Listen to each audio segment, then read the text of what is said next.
yang utama salah satunya adalah mencari technical director atau director teknis. Now, let's actually segue to that since you brought it up.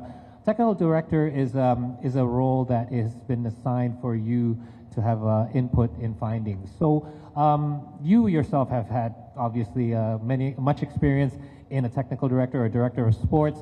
So, your current plan to appoint a technical director in Indonesia, what are your considerations in looking for the right candidate? Well, I think it has to be somebody who has experience with different countries, different cultures, different strategies. I also think it's imperative that the person can work together with a national team coach from all the ages, and from there on to design the right structure, help in the day-to-day. And I think it's important to have somebody here to really kind of design the strategy and to know exactly where we want to go and how to get there.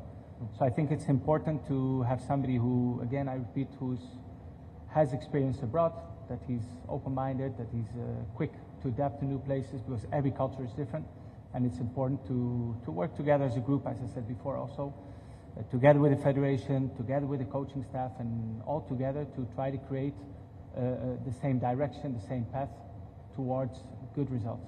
Common goal. Yeah. So, yang saya menanyakan adalah role-nya Dirtek, apa sih yang dicari untuk kandidat tersebut.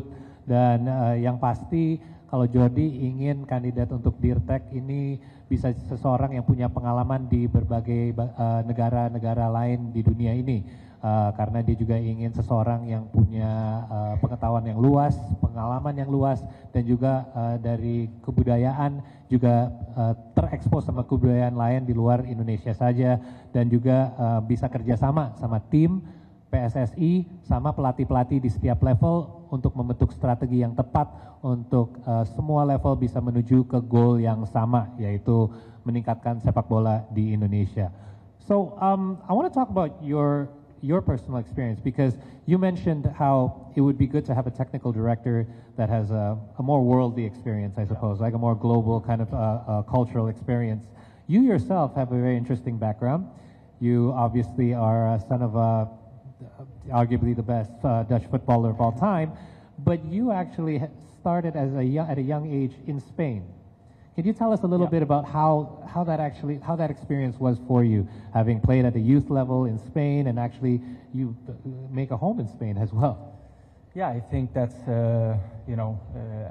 having a father that moved a lot of countries, played in different places, and the fact is my first language, like my mother language, if I can say this, is Spanish. That was the first language I ever spoke, and that's why I also understand in many cases when we talk about players from different cultures playing for which national team. For me, I think I'm one of the few players who played for the Holland, the Netherlands, Dutch national team without ever having played a game in the Dutch league. Right. So I do understand that part. I had the option to play for Spain and also the option to play for the Holland national team. My first language was Spanish. I spent most of my life living in Spain, but I played for Holland. And it's one of those decisions you make with your heart, and you just feel it's the right one, and that's the decision I made. And how do you feel that helped you be more rounded or complete as a person, both as a person and a footballer? Well, I think it makes you open-minded. It makes you understanding. It makes you also understand different cultures, different ways of thinking. And to be honest, the Dutch style, normally it's a very beautiful way of playing football, very, trying to dominate, trying to play to win. And together with the Spanish mentality, they have also a very strong winning mentality. So the mix of both is a very interesting mix. Very interesting. Yang saya menanyakan adalah justru Jordi Cruyff ini punya background yang sangat unik, di mana dia adalah anaknya Johan Cruyff, seorang footballer legendaris dari Belanda, tapi dia dari umur yang sangat muda sudah pindah ke Spanyol dan udah dari youth academy-nya di sana dan main bertahun-tahun, bahkan dia pun tinggalnya di sana saat ini juga.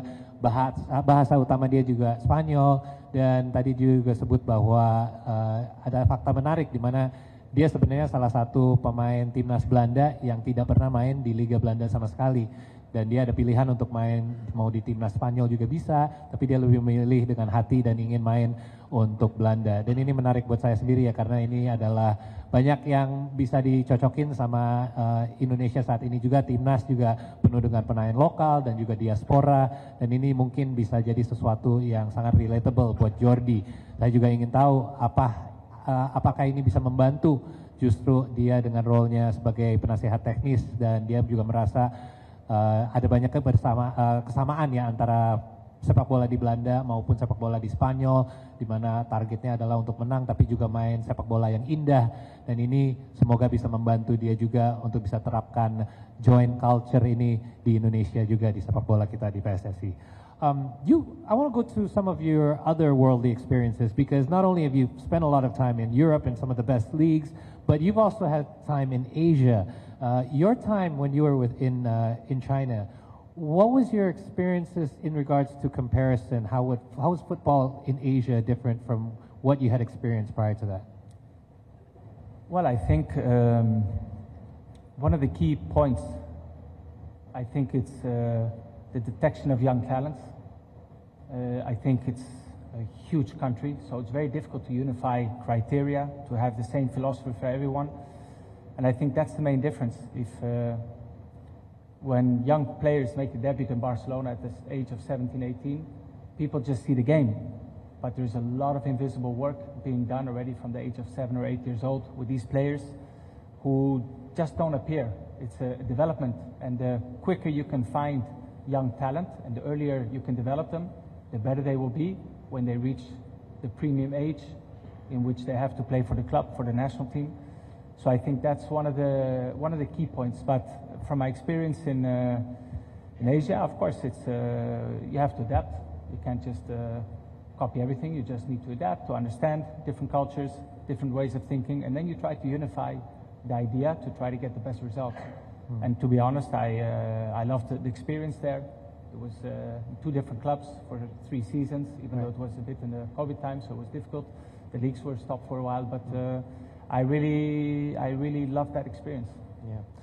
Yang saya tanyakan adalah pengalaman Jordi saat dia menangani klub di Asia, dan apa sih bedanya sepak bola di Asia yang paling mencolok untuk dia dibandingkan sepak bola di Eropa. Dan dia yang terutama adalah developmentnya sepak bola di umur yang muda, dimana kalau di Eropa contohnya yang pasti beliau udah banyak pengalaman di Barcelona, banyak sekali sering kita lihat pemain sepak bola di Barca mungkin debut di umur 17-18, terus kita lihat wow ini sepak bola yang jago, yang hebat, tapi sebenarnya di belakang itu sudah ada banyak development bertahun-tahun untuk pemain sepak bola ini sampai ke titik tersebut, dan itu satu hal yang bisa dilakukan sebagai contoh di Asia juga, di mana sepak bola bisa mungkin dicari, dididik dengan baik dari umur yang sangat muda, agar mereka saat udah masuk ke umur-umur yang mereka bisa debut, skill levelnya dan lain-lain, dan mentalnya juga sudah siap untuk bisa